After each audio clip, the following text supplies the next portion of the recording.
Tewet est né il y a 66 ans, au pied de ces montagnes de Bornéo, où vit sa tribu, les Dayak Bassap. On appelle ça les monts Marang. Nous avons pu y grimper jusqu'au sommet, jusque là-haut. J'ai été partout. On y a cherché des grottes, mais on l'a fait petit à petit, par petits bouts. J'ai été partout, vous savez, et j'ai tout exploré.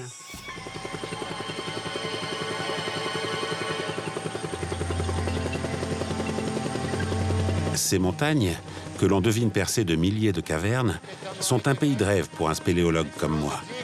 Depuis 1992, j'explore Bornéo à la recherche de sa préhistoire cachée dans les grottes. Avec une équipe d'archéologues, nous avons mis au jour des peintures extraordinaires, vieilles de 10 000 ans. Tout ceci aurait été impossible sans l'aide des meilleurs connaisseurs de ces montagnes. Et en premier lieu, Tewet, qui est devenu mon ami. Là, c'est le plus grand explorateur des montagnes, c'est pas Tewet. Di atas gunung? Ah, naik ke sana. Ok, ok.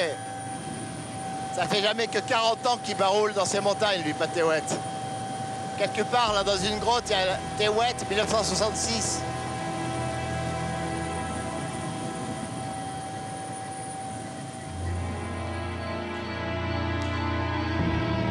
Surnommé dans son village le Dayak aux 1000 grottes, Tewet a une bonne raison pour explorer la moindre cavité perdue dans ces falaises impossibles. Les nids d'hirondelles ou de salanganes. Ces oiseaux construisent leur nid en 40 jours, avec leur salive riche en protéines. Hélas, pour ces hirondelles, leur nid est comestible. Autrefois réservé aux empereurs, les nids se négocient désormais à plus de 4 000 € le kilo à de riches chinois. Ils en font des soupes censées apporter force et vitalité. En route vers l'Indonésie. Un voyage de 13 000 km. Pour la 16e fois, je me rends à Kalimantan, comme on appelle la partie indonésienne de Bornéo.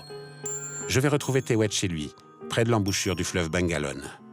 Mais cette fois, ce n'est pas pour chercher de nouvelles grottes archéologiques.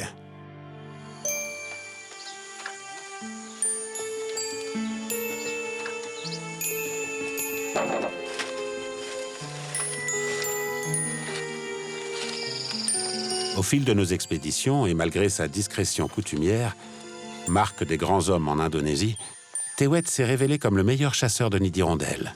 J'ai appris que la production est en baisse. Tout change si vite à Bornéo. À 66 ans, il continue à partir en forêt. Mais pour combien de temps? Je veux recueillir son témoignage sur ce drôle de métier. On se retrouve après 7 ans, date de mon dernier voyage. Et c'est comme si on s'était quitté la veille. La maison de Tewet est construite à la façon des Dayak. Ici, rien n'a changé. Voilà du bon poisson. Je suis né en 1947. Où est-ce que tu es né? Là, en amont. La première fois, on a dormi là-bas. Oui, exactement là. Il y avait une maison abandonnée.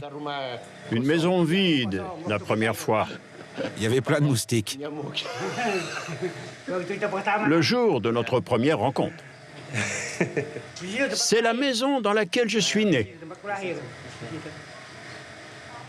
Je retrouve aussi Ibu Halima, sa femme, et ses 2 petits-enfants.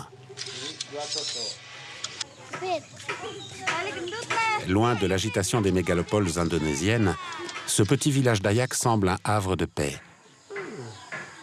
La communauté compte à peine 1 millier de membres. Je suis allé dans la forêt, dès l'âge de 11 ans, pour entrer dans les grottes les plus proches d'ici. Je pouvais grimper s'il y avait des grottes de quelques mètres de long. Eh bien, mes parents me donnaient l'autorisation d'y rentrer.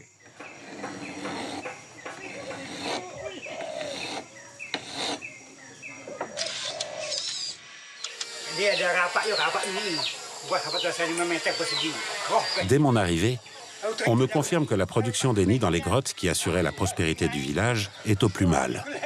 La communauté se retrouve à un tournant crucial. Qu'est-il arrivé aux hirondelles? Quelles sont les raisons de cette disparition? Et surtout, comment ces hommes libres parviendront-ils à ne pas aliéner leur liberté en travaillant dans les plantations de palmiers à huile, toujours plus nombreuses? Je veux comprendre. Comme tout véritable Dayak, Tewet a la bougeotte. Il ne m'a pas fallu longtemps pour le convaincre de mener cette véritable expédition de 2 semaines en autonomie. C'est le rôle des vieux sages de prévoir le destin de leur communauté. Nous embarquons pour sa dernière tournée aux confins de son territoire. Plusieurs pirogues sont nécessaires pour tout emporter. Vivres, essence, matériel de camp. Ne rien oublier ou apprendre à s'en passer. Je suis impatient de quitter ces zones habitées, de retrouver la grande forêt, m'immerger dans la nature. Et c'est le départ. Enfin.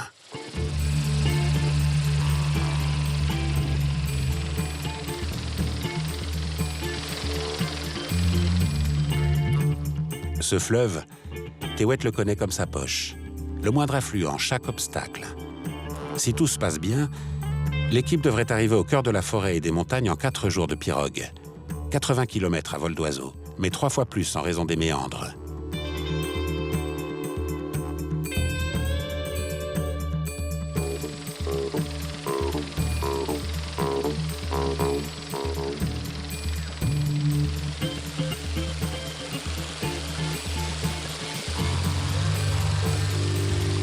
Tewet a composé son équipe avec prudence. À la barre, son neveu, Ohung, un piroguier virtuose. Et à l'avant, son ami Am, chasseur de nids d'hirondelles comme lui. Un peu son fils spirituel.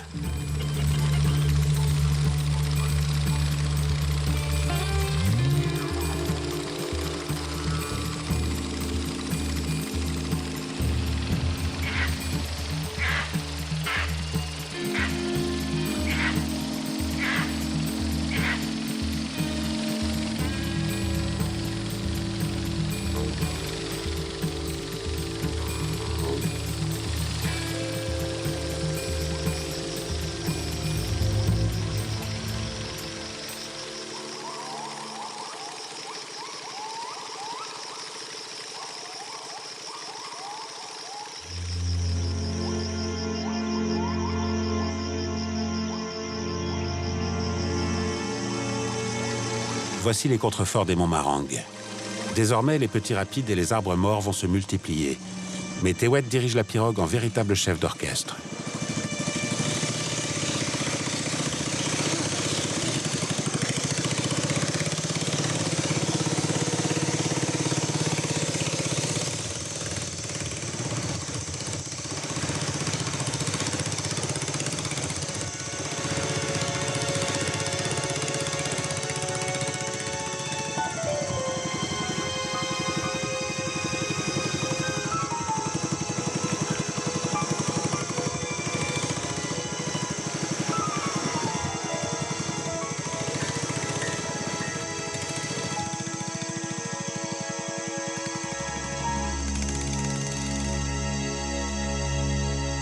Une falaise, des bananiers, une cabane de gardien. Cela sent la grotte à nid d'hirondelles. Ohung se dirige tout droit vers une grotte cachée dans la végétation. J'espère qu'on va pouvoir en récolter. Moi aussi. Il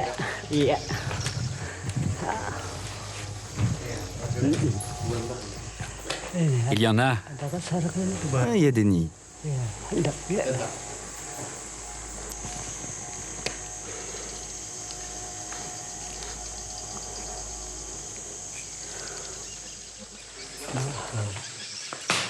Je gratte et tu ramasses en bas. Ah, il est presque tombé.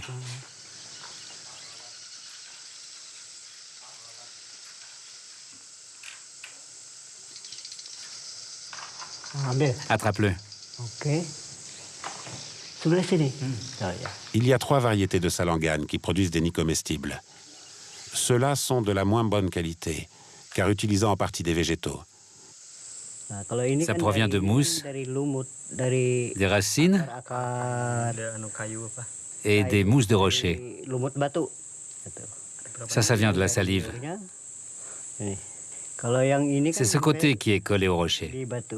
Si on le vend, ça ne rapporte même pas $1. Juste de quoi s'acheter un paquet de cigarettes. Normalement, on préfère le manger plutôt que le vendre. Oui, c'est bon pour l'énergie, pour la vitalité.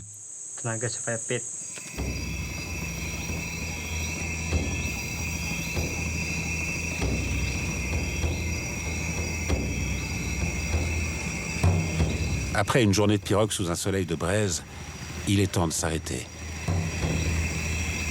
Ici, on est presque sous l'équateur. La nuit tombe d'un seul coup, à 18 heures.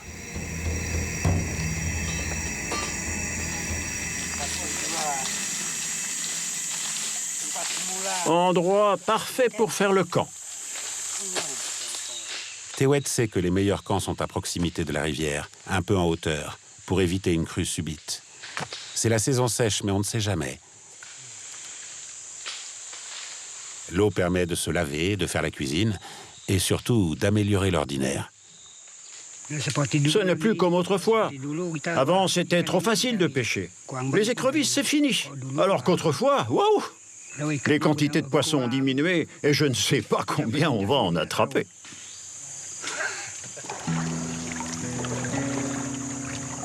Tewet est un Dayak. C'est ainsi qu'on appelle les autochtones de la grande forêt et des rivières de Bornéo. Il a appris en même temps à marcher, à pagayer et à pêcher. Ses ancêtres peu nombreux ont vécu en harmonie avec une nature qui semblait inépuisable.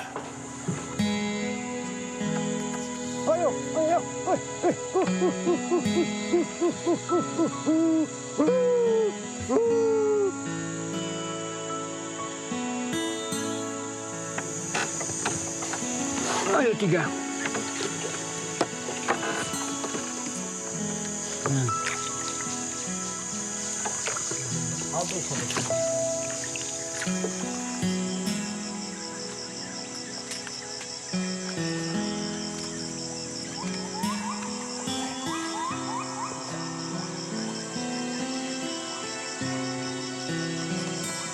Tewet et Ham m'ont parlé d'une grotte au nom évocateur, Gwasungai, la grotte de la rivière. Autrefois, des hirondelles y nichaient. Ils veulent voir si elles sont revenues. Dès l'entrée, première surprise. Voici le gardien de la grotte. Ce serpent de 3 mètres de long capture au vol dans le noir chauve-souris ou hirondelle. C'est une couleuvre, mais ses morsures sont redoutées. Elles cicatrisent mal.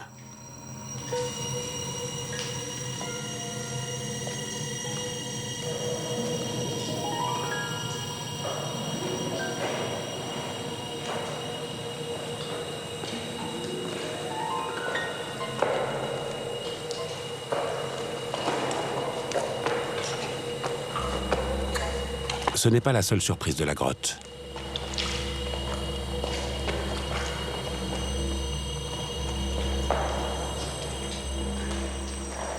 Comme son nom l'indique, cette grotte est parcourue par un ruisseau actif en saison des pluies. C'est l'eau qui dissout le calcaire et façonne en le restituant ses concrétions foisonnantes et ses bassins suspendus.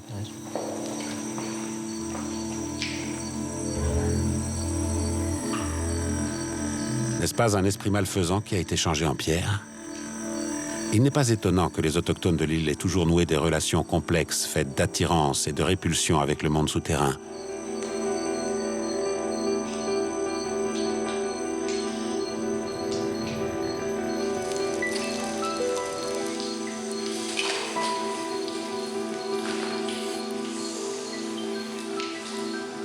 Ici, toute une faune souterraine vit dans le noir le plus absolu.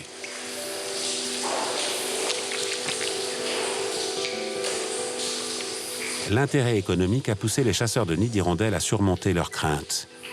Mais il n'y reste que le temps nécessaire à leurs occupations. Tewet, lui, est un vrai spéléologue. La curiosité le pousse à explorer, l'œil toujours aux aguets.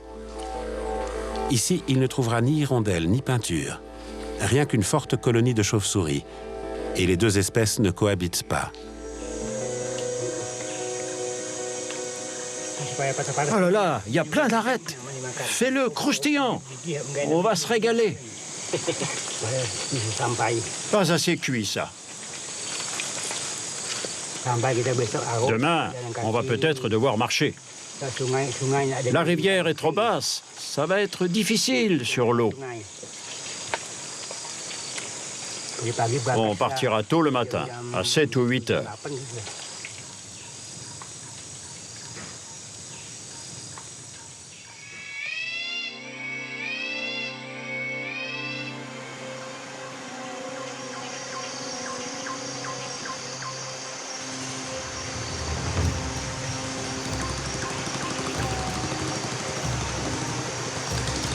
Troisième jour.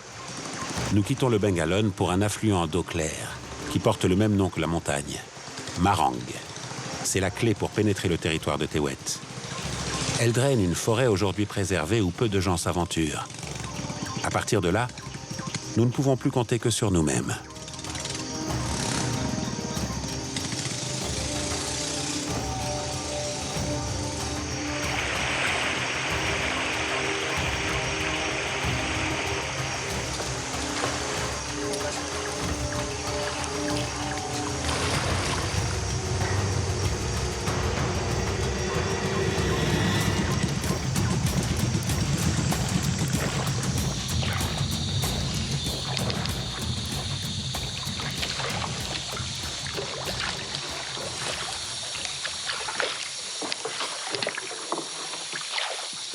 Sur les cartes, la rivière n'existe pas, masquée par la végétation.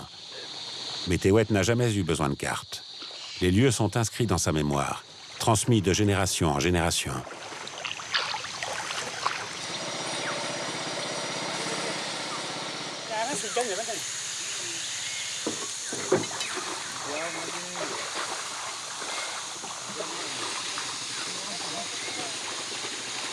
Les hommes et le matériel souffrent entre les rochers et les rapides. Et les ennuis mécaniques se font de plus en plus nombreux. Allons-nous gagner notre pari?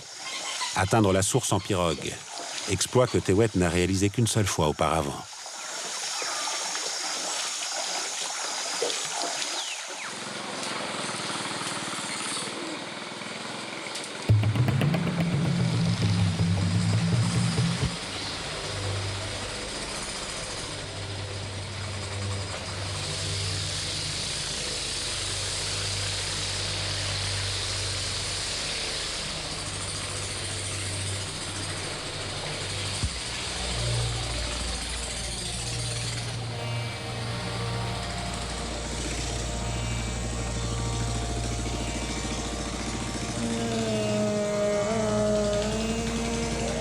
La légende disait que des esprits maléfiques hantaient ces lieux.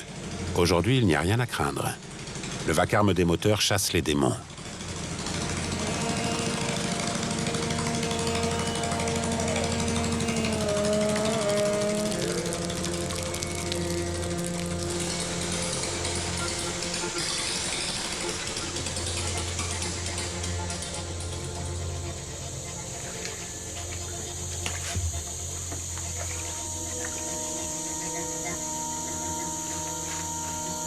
Je n'y croyais plus. Et pourtant, nous atteignions la source de la Marang.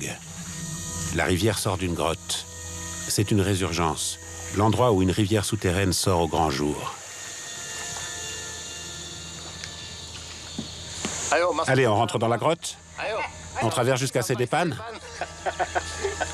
On suit la rivière. À deux. Cette rivière s'enfonce sous terre de l'autre côté de la montagne. Ses eaux ont une couleur unique dans la région, colorée par des oxydes de fer. Tewet a été le premier à faire le lien dans les années 60.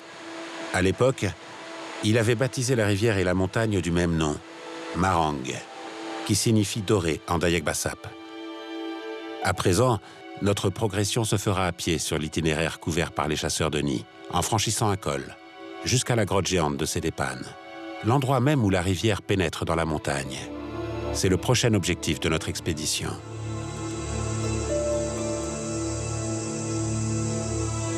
Est-ce le fait d'approcher Sedepan qui met Tewet en veine de confidence? Il se rappelle ses aventures de jeunesse.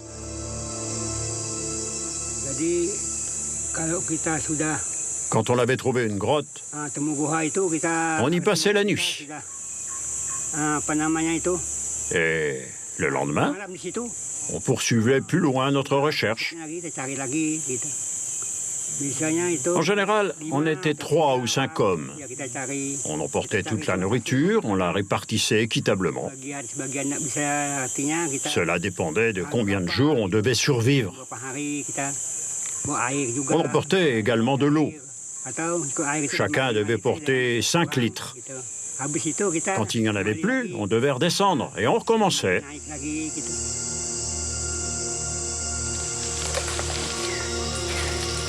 Ham est le fils spirituel de Tewet. Et pourtant, tout les sépare. Il est venu dans la région il y a 20 ans pour payer les études de son fils, et il y est resté. Attention, C'est un solitaire, quand Tewet chasse en bande. J'ai fait sa connaissance peu après Tewet, et il n'a jamais loupé une de mes missions. Prévenu par je ne sais quel tam-tam de la forêt.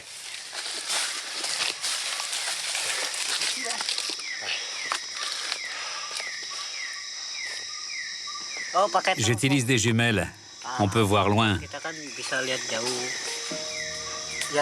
Je venais souvent ici Pourquoi faire? pour repérer les hirondelles. Tu n'as pas peur de grimper tout seul dans ces montagnes? Oh non, parce que j'ai l'habitude de grimper dans les montagnes. J'ai l'habitude d'être seul dans la forêt. C'est ma passion, ces montagnes, en dents de scie. Tu n'es pas fatigué de faire ce travail? Oui, maintenant ça me fatigue,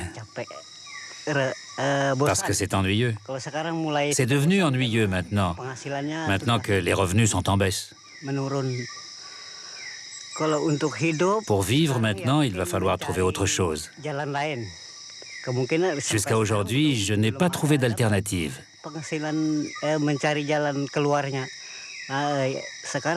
Je cherche, mais je n'ai pas encore trouvé la solution.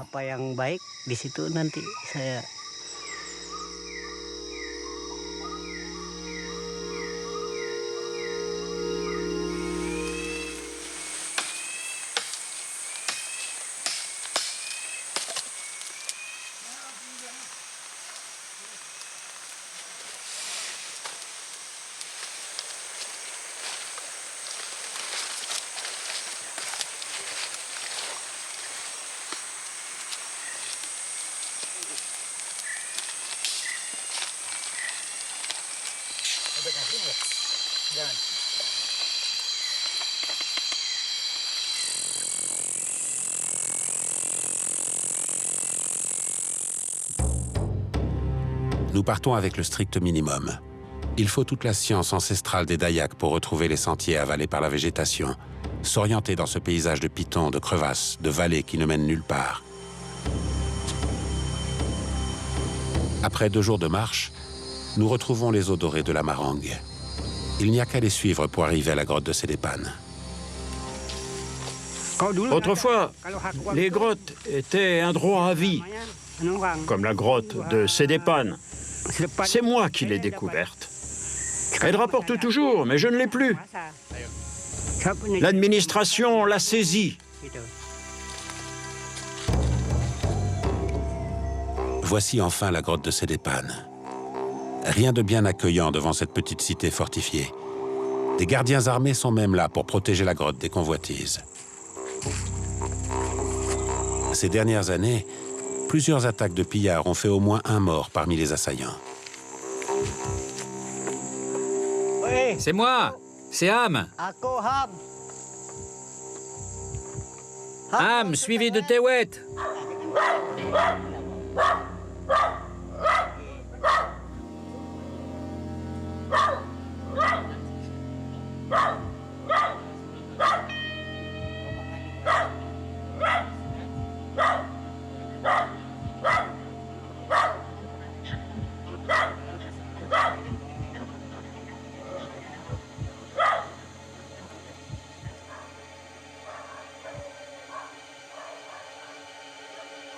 Une fois la grotte saisie par l'administration, elle y a installé les gardiens et vend la récolte aux enchères.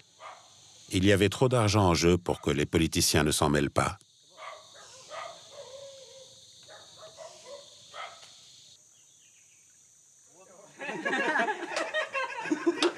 Isolés dans leur citadelle, les gardiens n'ont pas une vie facile. Ils s'ennuient ferme en attendant un ennemi improbable.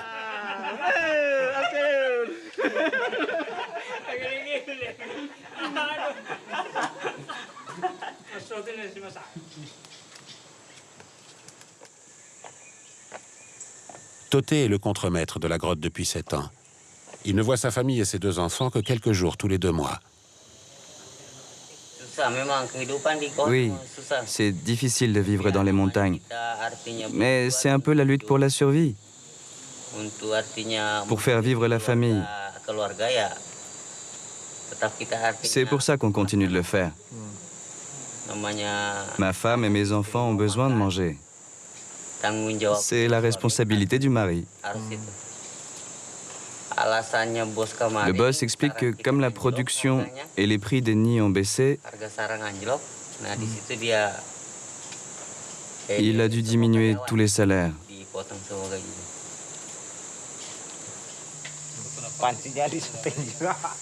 Quoi? La grotte m'a épuisé. Ah, tu sors à l'instant? Oui, on sort juste. L'ambiance chez les gardiens n'a rien à voir avec celle que j'ai vue il y a 15 ans, à ma première visite. La récolte battait alors son plein. Les paniers se remplissaient de nids. L'argent coulait à flot.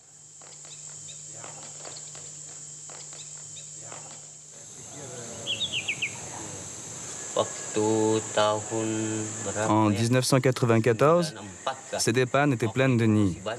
À cette époque, on produisait plus ou moins 100 kilos. Et maintenant, tout ça a beaucoup diminué. Vraiment, à cette époque, c'était incroyable. Il y avait du mouvement. Une fois, je suis entré dans la grotte avec mon père. C'était comme une guerre. Certains nous menaçaient avec des lances. C'était le foutoir. Des gens nageaient dans la rivière.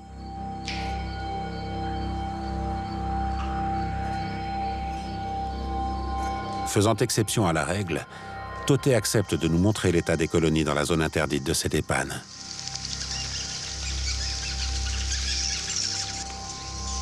Notre explorateur retrouve les grandes galeries parcourues dans sa jeunesse. Le réseau souterrain est complexe, fait de branches superposées, totalisant 7 km de développement.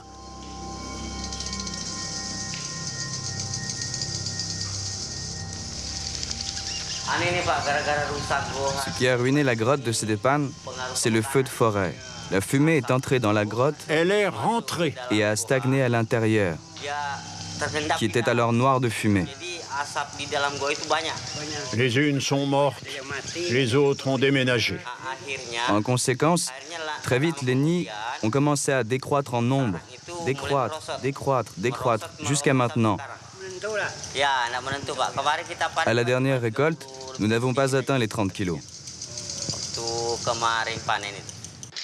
Ces images datent de l'âge d'or de Sedepan, avant le grand incendie de 1997. En 15 mois, le quart de Bornéo est parti en fumée.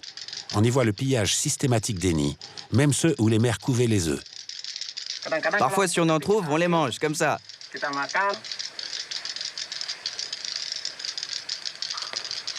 C'est bon pour la santé, mister, quand on les gobe.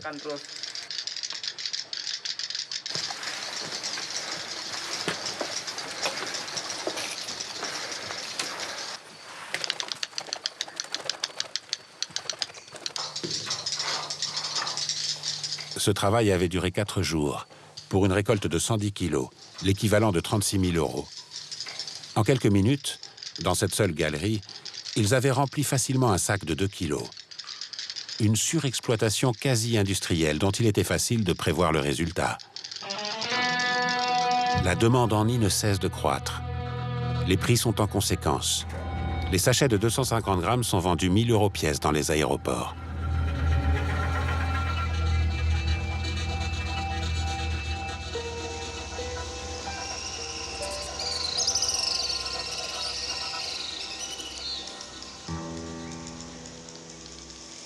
La première fois, on n'est pas allé très loin dans la grotte. On n'avait pas encore de lampe électrique. On utilisait des bougies, une par personne. On n'a pu profiter des nids de cette grotte que 2 ans. Il n'y a plus que 3 grottes gardées comme Sédépan, quand elles étaient plusieurs dizaines il y a 10 ans.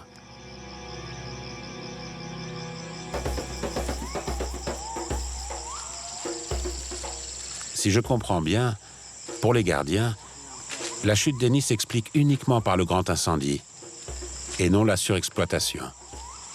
Notre enquête continue avec une grotte qui appartient à Tewet et qu'il a réussi à exploiter en cachette de l'administration. C'est Ham qui, dans ses tournées solitaires, récolte pour Tewet. Comme ce sont des nids blancs, 10 fois plus chers que les nids noirs de Sédépan, cela vaut bien un petit détour.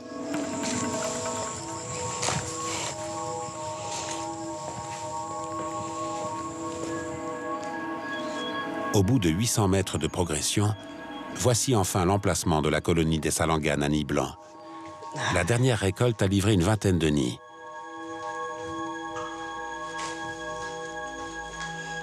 Oh là là.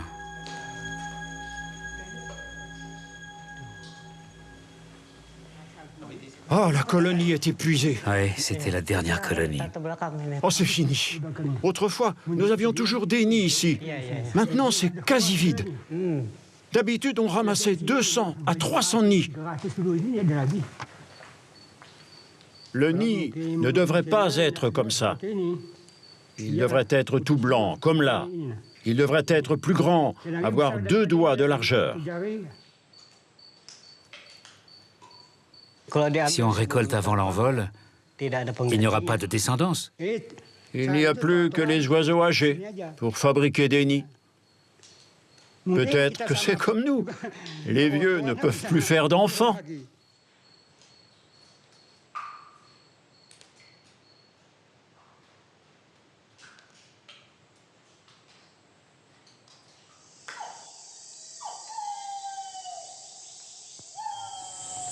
Peut-être que d'ici 2 ans, ce sera fini. On doit trouver un autre moyen pour vivre. D'abord, la forêt a brûlé.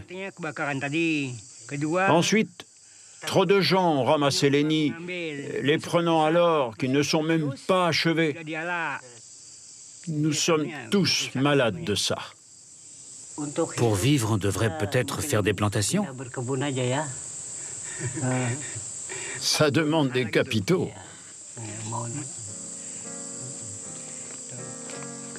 Au moins, on ne serait plus dépendant des nids.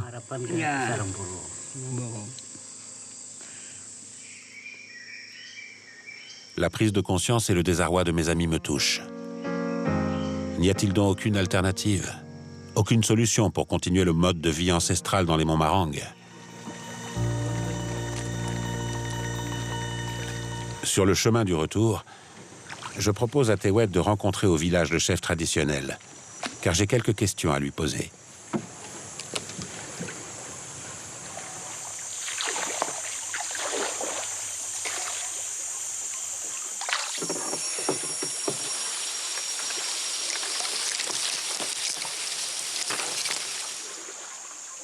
Attention!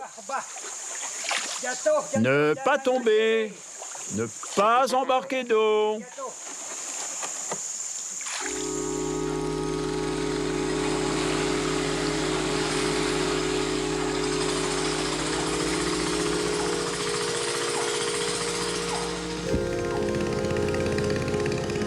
Arrivés sur le grand fleuve, nous dépassons de drôles d'embarcations chargées jusqu'à la gueule de bois, débitées en planches et en chevrons.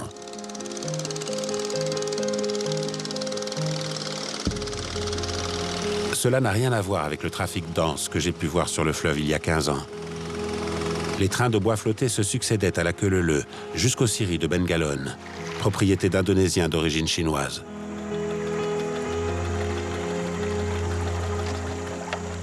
Quel est le prix du mètre cube? 40. 40 quoi? 40 euros? Pour un mètre cube? Oui. 40 euros le mètre cube, soit 11 fois moins que le cours mondial de l'époque pour le Méranti, dont on fait les meilleurs contreplaqués. Une saignée à vif de la forêt tropicale, et pour des revenus ridiculement bas. Ils en font quoi de ce bois? Pour faire des meubles, des maisons. Où ça part? À l'export, vers Java. Et ça, c'était il y a 15 ans.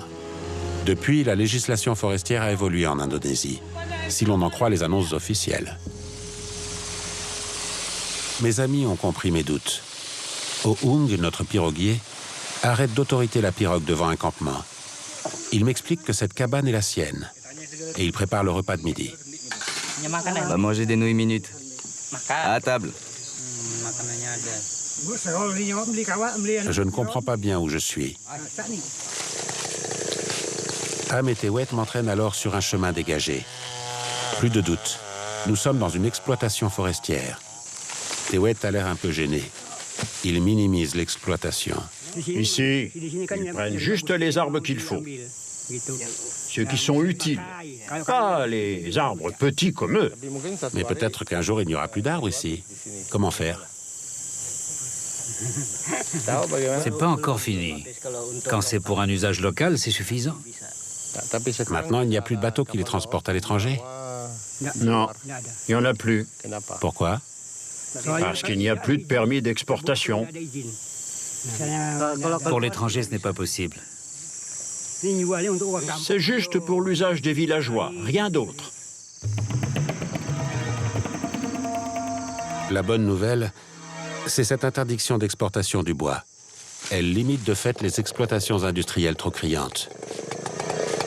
Et même si je n'aime pas voir un arbre de la forêt martyrisé par une tronçonneuse, on ne peut oublier que depuis toujours, les Dawaks ont coupé les arbres dont ils avaient besoin pour construire maisons ou bateaux. On pourrait imaginer une gestion raisonnée de la forêt pour continuer à en vivre sans l'épuiser.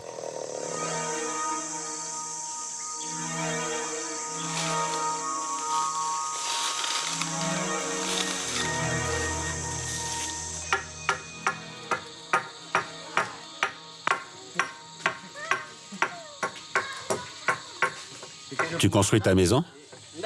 Non, c'est pour mon frère. Tu es un ouvrier? Je suis juste un ouvrier. Une maison en bois dans ce climat hyper humide, ça vieillit vite. Tewet m'emmène voir le chef traditionnel du village. Pa Hakim confirme mes inquiétudes. Il n'y a pas que la disparition des hirondelles qui met en danger la communauté. Les bonnes terres ont été prises. Comment allons-nous vivre? Pour les jardins, tout est pris. C'est fini. Avant, pour chasser les animaux, on n'allait pas très loin. Il y avait des cerfs. Maintenant, il n'y a plus rien, depuis qu'il y a des palmiers à huile. Toute la forêt de mangrove est devenue du palmier à huile. Ce n'est pas bon. Ça détruit la forêt. J'ai voulu retrouver ce coin de forêt que j'avais photographié dans les brumes du petit matin il y a 18 ans. Lui aussi est devenu un désert planté de palmiers, boosté aux engrais chimiques et autres herbicides.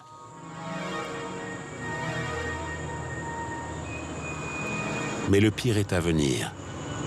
Ces mines de charbon à ciel ouvert bouleversent le sol sur 50 mètres de profondeur et se rapprochent des monts Marang.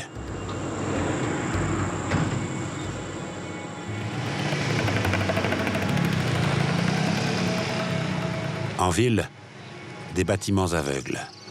À la verticale, des nuées d'oiseaux. Des financiers investissent dans ces ersatz de grottes ou fermes hirondelles, où se produisent désormais les nids. Voilà le futur que l'Indonésie réserve à sa vie sauvage.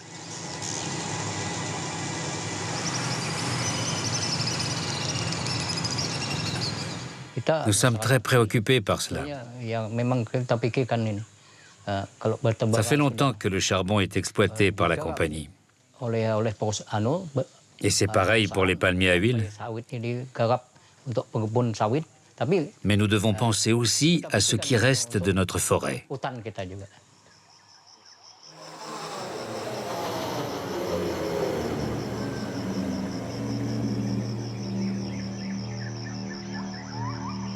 N'y a-t-il pas un espoir?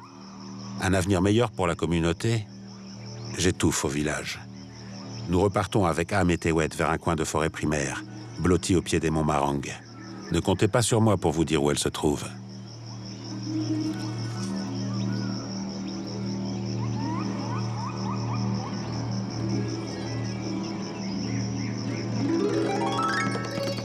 Notre objectif est une grotte secrète, perchée dans des falaises masquées par la végétation, où Tewet veille sur un autre trésor. En chemin, nous allons faire un inventaire rapide de ce paradis de la biodiversité.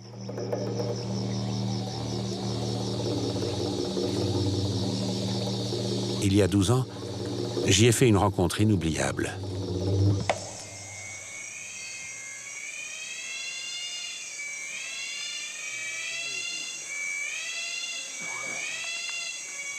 Un chat du Bengale, animal nocturne, pris dans un piège de chasse.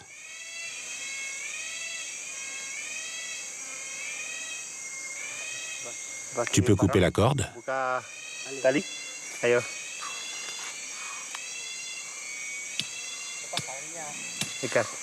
Même Tewet n'en avait jamais vu vivant. Il va où? Il va s'enfuir. Je ne vois pas de ginseng. D'habitude, il y en a plein sur le bord du sentier. Pour un initié comme Tewet, cette forêt, c'est une armoire à pharmacie. Autrefois, celle-là, les gens l'utilisaient pour nourrir les cheveux. De la médecine naturelle pour les femmes, pour embellir les cheveux.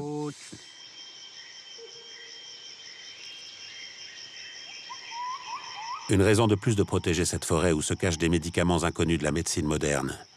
Tout de même, Tewet, botaniste et tradit praticien. Décidément, cet homme n'arrête pas de m'étonner. C'est un médicament pour quand on vomit du sang.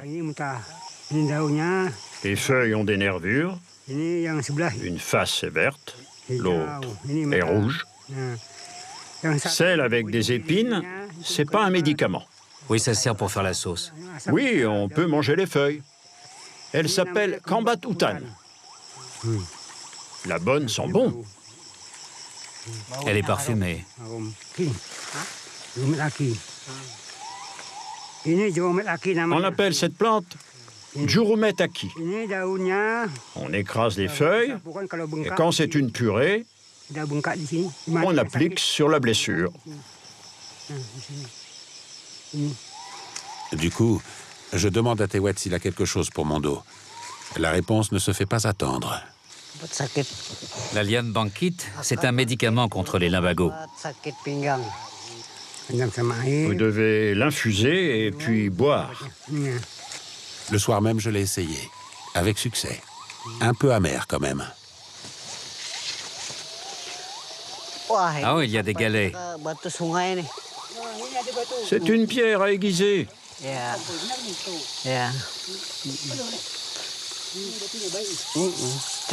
Ça marche bien, ces pierres naturelles. C'est comme ça que faisaient les anciens.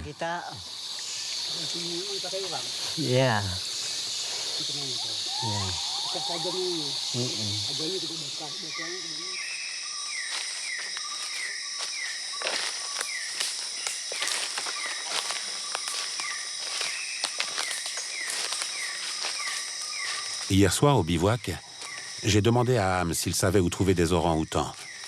Ham a l'air sûr de lui, mais nous tournons en rond depuis 1 heure. Il utilise tous les artifices du chasseur. Rien à faire.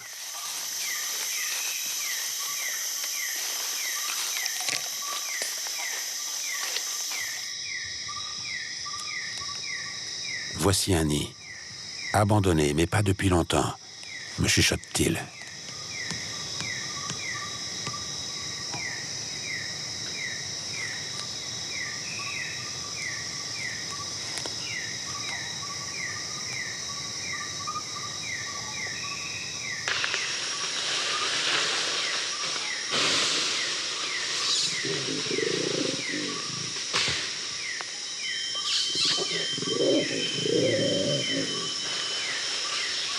Orang-outan signifie homme des bois en indonésien.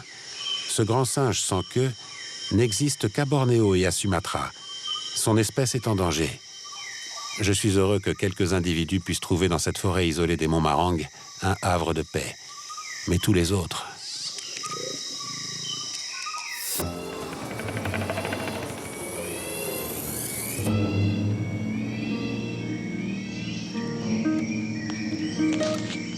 La pente est raide, quasiment verticale. À son âge, c'est une sacrée performance, mais Tewet est motivé. 100 mètres plus haut, se trouve dans une grotte ce fameux trésor. Un trésor qui, lui, ne se mange pas et qui pourrait offrir une seconde chance à sa communauté.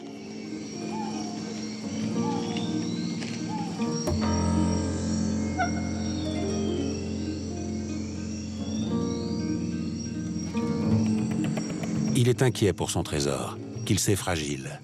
Dès le premier coup d'œil, le voici rassuré. Ouais, elles sont là. Voilà les peintures.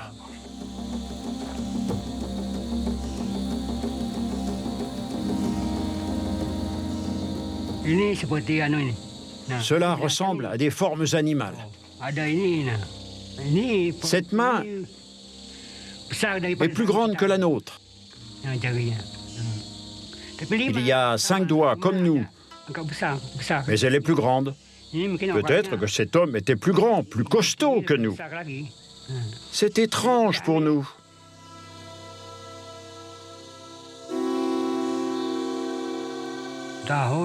C'était en 1964. On cherchait juste des nids d'hirondelles. À l'époque, on n'a pas fait attention à ces peintures de main.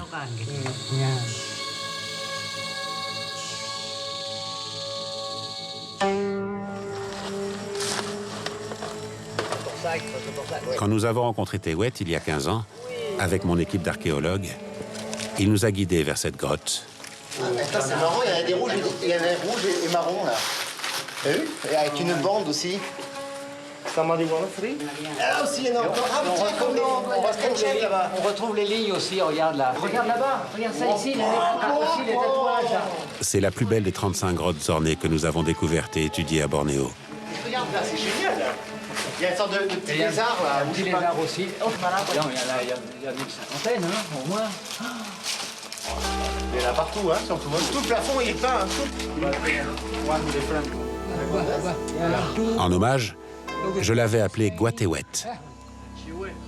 Regardez, les peintures continuent jusqu'ici. Attends, mais c'est incroyable, là, ça fait la communium là. C'est la 11e grotte. C'est la 11e grotte. Là, il y a un paquet fou. 31, 32. 32 là-dedans, donc 30, 60 et centaines. Ouais, en fait, cette technique de relevé est évidemment pas une technique d'une précision micrométrique. Mais elle est adaptée aux conditions de terrain, à l'isolement des grottes, au fait qu'on y reste 2 jours, 3 jours maximum, alors qu'il faudrait rester 3 mois pour faire un relevé parfait.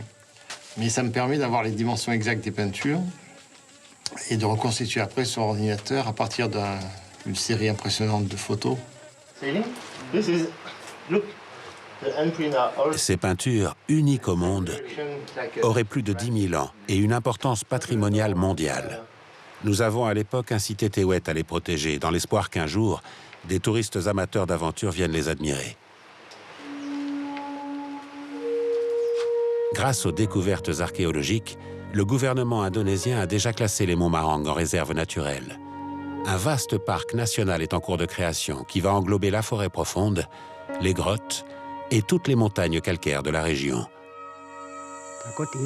J'ai peur que nous perdions cet héritage du passé. Nous devons le surveiller et nous devons bien le gérer. Nous avons à sauvegarder les vestiges pour assurer notre futur.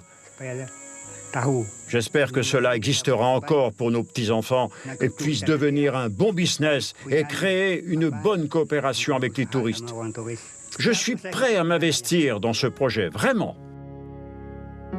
J'espère qu'avec ce trésor, Tewet et sa communauté sauront prendre un nouveau départ, en ouvrant les portes de leur paradis à des petits groupes d'amateurs d'aventures respectueuses, et ainsi conserver leur mode de vie dans les montagnes et les grottes de leurs ancêtres.